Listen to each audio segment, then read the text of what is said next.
Hi, this is Spencer. And in this series, I'm going to be reading to you from a book that I think is a real key to how to become successful. It just teaches a lot of great fundamentals that I've tried to use throughout my career and in my life. And I'm not a professional voice actor, so this is going to be raw, but I definitely want to share this all with you. And it's just going to be me reading. I might throw in some little bit of background music, but it's going to be fully raw, unedited, me reading this book to you. And the name of this book is How to Win Friends and Influence People. Now, I know it sounds a little bit quirky or cheesy. I thought the same thing when I saw the title, but a lot of the principles in this book are just very common sense, fundamental for how to really be successful in the world, whether it be in business or with your friendships or with your family. It really works. And I'm going to start reading today from, I think, one of the last sections in the beginning of the book before we actually get started on the chapters. It starts off with this title called 9 Suggestions on How to Get the Most Out of This Book. And once again, the name of the book is How to Win Friends and Influence People by Dale Carnegie. Okay, so 9 suggestions on how to get the most out of this book. Number 1, if you wish to get the most out of this book, there is one indispensable requirement, one essential, infinitely more important than any rule or technique. Unless you have this one fundamental requisite, 1,000 rules on how to study will avail little. And if you do have this cardinal endowment, then you can achieve wonders without reading any suggestions for getting the most out of this book. What is this magic requirement? Just this: a deep, driving desire to learn, a vigorous determination to increase your ability to deal with people. How can you develop such an urge? By constantly reminding yourself how important these principles are to you. Picture to yourself how their mastery will aid you in leading a richer, fuller, happier, and more fulfilling life.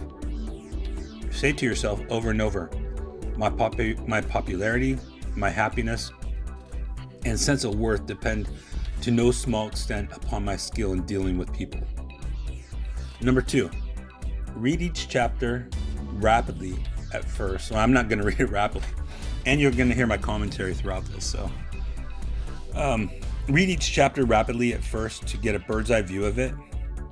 You'll probably be tempted to rush on to the next one, but don't, unless you are reading merely for entertainment. But if you are reading because you want to increase your skill in human relations, then go back and reread each chapter thoroughly. In the long run, this will mean saving time and getting results. Number 3, stop frequently in your reading to think over what you're reading. Ask yourself just how and when you can apply each suggestion. Read with a crayon, pencil, pen. You guys are listening, so with a crayon, pencil, pen, magic marker, or highlighter in your hand. When you come across a suggestion that you feel you can use, draw a line beside it. If it is a 4-star suggestion, then underscore every sentence or highlight it or mark it with some asterisks. Marking and underscoring a book makes it more interesting and far easier to review rapidly. Number 5, I knew a woman who had been office manager for a large insurance concern for 15 years. Every month, she read all the insurance contracts her company had issued that month. Yes, she read many of the same contracts over month after month, year after year. Why? Because experience had taught her that was the only way she could keep their provisions clearly in mind. I once spent almost 2 years writing a book on public speaking, and yet I found I had to keep going back over it from time to time in order to remember what I had written in my own book. The rapidity with which we forget is astonishing. So if you want to get a real lasting benefit out of this book, don't imagine that skimming through it once will suffice. After reading it thoroughly, you You ought to spend a few hours reviewing it every month. Keep it on your desk in front of you every day. Glance through it often. Keep constantly impressing yourself with the rich possibilities for improvement that still lie in the offing. Remember that the use of these principles can be made habitual only by a constant and vigorous campaign of review and application. There is no other way. Bernard Shaw once remarked, "If you teach a man anything, he will never learn." Shaw was right. Learning is an active process. We learn by doing. So if you desire to master the principles you are studying in this book, do something about them. Apply these rules at every opportunity. If you don't, you will forget them quickly. Only knowledge that is used sticks in your mind. You will probably find it difficult to apply these suggestions all the time. I know because I wrote the book. And yet frequently I found it difficult to apply everything I had advocated. For example, when you are displeased, it is much easier to criticize and condemn than it is to try to understand the other person's viewpoint. It is frequently easier to find fault than to find praise. It is more natural to talk about what you want than to talk about what the other person wants, and so on. So as you read this book, remember that you are not merely trying to acquire information, you are attempting to form new habits. Ah yes, you are attempting a new way of life. That will require time and persistence and daily application. So refer to these pages often. By pages, I'm talking about my audio here. Regard this as a working handbook on human relations, and whenever you are confronted with some specific problem, such as handling a child, winning your spouse to your way of thinking, or satisfying an irritated customer, hesitate about doing the natural thing, the impulsive thing. This is usually wrong. Instead, turn to these pages and review the paragraphs you have underscored.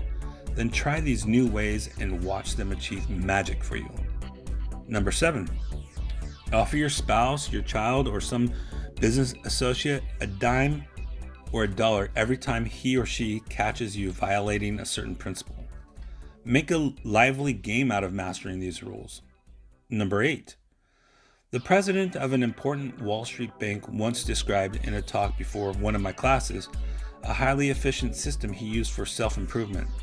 This man had little formal schooling, yet he had become one of the most important financiers in America, and he confessed that he owed most of his success to the constant application of his homemade system.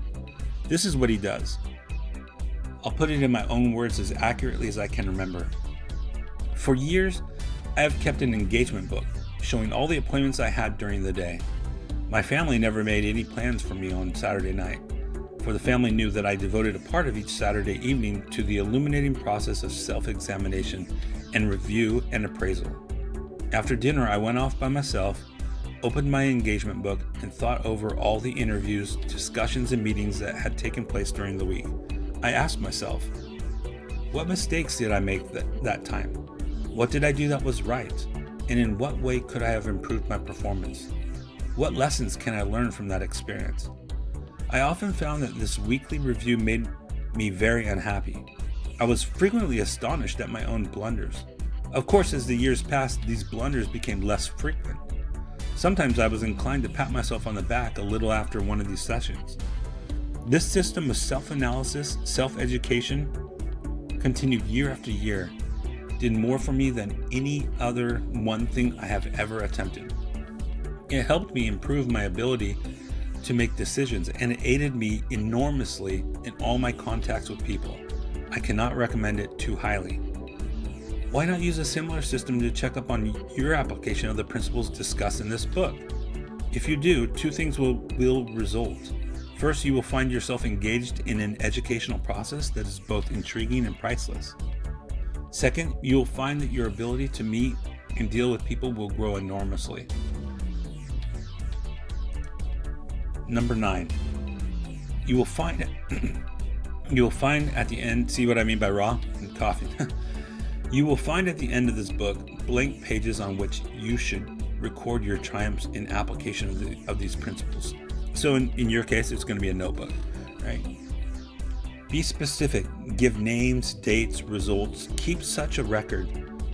Keeping such a record will inspire you to greater efforts, and how fascinating these entries will be when you chance upon them some evening years from now. Okay, so that's going to conclude for today. I will make another recording later, but that was just kind of a portion of what to expect in this book that I'm going to be reading to you over the coming weeks, months. I don't know how long it's going to take, but I'm going to try to keep it definitely under 10 minutes each session. Thank you.